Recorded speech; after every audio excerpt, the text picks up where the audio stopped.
Hello and welcome. And today I'm going to show you how to configure our GLRM GNSS receiver in tcpGPS app for the Android. At first, we'll try to connect the receiver with the app. You'll have to specify the model of the brand and select the connectivity method.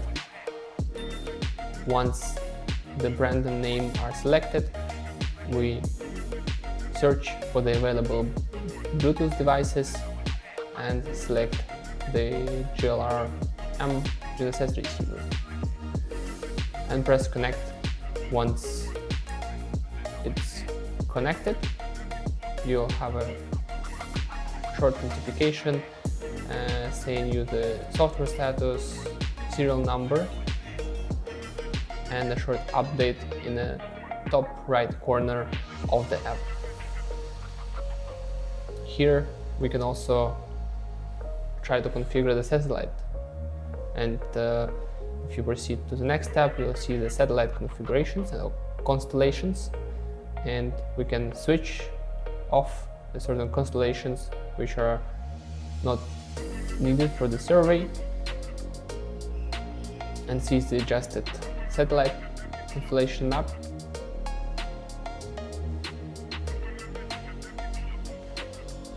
But we will enable for the demonstration purposes all the necessary constellations.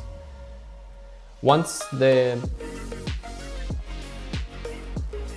satellites are configured and the GLRM GNSS receiver is connected, we can start. In order to survey point or line, you need to set up the correction data. To an app, you type in your entry credentials,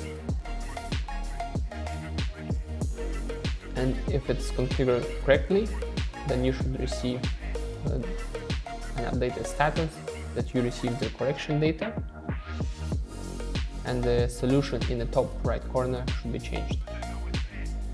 Next, we can